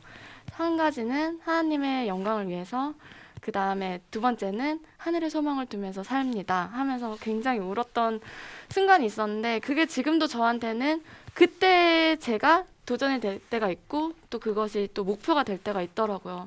그것을 잘 기억하고 다음 세대에 잘 전수하면서 아이들이 사실 저희가 이렇게 태교 동화를 썼지만 저희 아들들이 이거 거짓말이에요 이렇게 말하면 저희는 사실 할 말이 없는 거예요. 저희도 사실 덫이 생긴 거죠. 믿음의 덫이. 그래서 정말 아이들에게 본이 되고 믿음의 삶을 잘 증거하는 가장 가까운 천국의 이웃들이 되는 게 저의 간절한 소망이고 또 함께 그렇게 삶을 그려 나갔으면 좋겠다는 생각을 갖고 있습니다. 맞습니다. 태교 동화를 썼지만 태교의 전문가를 쓴 것이 아니라 함께 그렇게 살아가길 원하는 마음으로 맞습니다. 많은 아이들이 수요예배 갔다 온 집사님 엄마를 보면서 예배 때 집사님이었는데 집에만 오면 잡사님이 된다고 말하는 아이들이 주님의 눈으로 바라보는 네, 거니까 네. 정말로 자녀들과 부모님의 마음에서 우리가 통과될 수 있도록 네. 다만 제가 방금 전 사모님 얘기를 들으면서 또 오늘 이 방송을 들으시고 또 우리 남편분들이 오해하셔서 부부싸움 할 때 이렇게 문제를 해결하면 되겠구나라고 생각하시고 강윤미 씨 왜 사세요라고 물어봤다가 우리 아내에게 당신은 왜 사는 거야라고 잘못된 질문은 생명을 단축시킬 수도 있다. 내가 당신을 여러분들 그런 질문과 그런 대화는 네, 오래도록 그런 것들을 해왔던 가정만이 가능한 것이다. 네. 함부로 그 일을 다 같이 따라가서는 안 된다라는 걸 다시 한번 구체적으로 말씀드리면서 아무튼 더 아름다운 대화, 더 아름다운 모델의 모습으로 함께 살아갈 수 있는 우리 모두가 되기를 소망해 봅니다. 아유 오늘 진짜 어린이날에 함께 해주셔서 너무 감사했고요. 네. 그 사모님 오늘 어떻게 이렇게 방귀타 방송 한번 같이 하니까 좀 어때요? 사실 되게 부족한 것도 많고 연약한 것도 많은데 이렇게 특별한 날에 특별한 분들과 함께 할 수 있어서 저는 너무너무 행복하고 좋았습니다. 제가 어린이 출신으로서 정말 큰 선물을 받은 것 같은 날이네요 오늘. 아 너무 감사하고 다음번 그 부부 이야기 때 한 번 더 다시 한번 더 와주시기를 네. 꼭 부탁드리고 그때 오실 때는 우리 현 남친이 네. 전 남친과 약간 좀 이렇게 네, 비슷해질 수 있는 그 네, 남자들 네. 그런 약간의 도전 의식을 줘야 소환이 되거든요. 좀 이루어져야 약간의 되는데. 턱선까지는 아니어도 네. 뭔가의 아랫배 줄 한 줄 정도는 그럴 수 있지 않을까. 네. 저도 옛날에 그래서라도- 그 남친하고 제가 친했기 때문에 네, 한번 목사님. 네. 꼭 다시 만나뵐 수 꼭 다시 있기를. 한번 만날 수 네. 있는 날이 오기를 바라겠습니다. 다만 저희 아내가 오늘 이 방송을 안 볼 수 있기를 제가 간절히 기도하면서 마무리할게요. 자 목사님 오늘 함께 하신 시간 어떠셨어요? 네, 오늘 너무 감사했고 또 우리 목사님 통해서 저희도 많이 배웠고 아까 말씀해 주신 것처럼 저희가 태교 전문가라서 이 책을 집필할 수 있었던 건 전혀 아니고요. 하나님께서 불러주신 자리에서 순종하는 마음으로 또 저희도 열심히 태교하겠습니다. 또 저희도 열심히 더 무릎 꿇겠습니다. 라는 마음으로 이렇게 함께 아내와 작업할 수 있었던 것 같아요. 또 함께 오늘 나눠주신 또 댓글로 함께 소통해주신 모든 분들 방송을 보고 계신 분들께 하나님의 놀라운 은혜가 가득하기를 계속해서 기도하겠습니다. 감사합니다. 네. 아이 감사합니다. 두 분 오늘 너무 수고하셨고요. 다음번 만남 다시 한번 기다리고 권보건 목사님 또 중간에 설교하시러 꼭 와주셔야 되는 거고요. 고맙습니다. 네, 두 분에게 감사의 박수 부탁드리겠습니다. 감사합니다.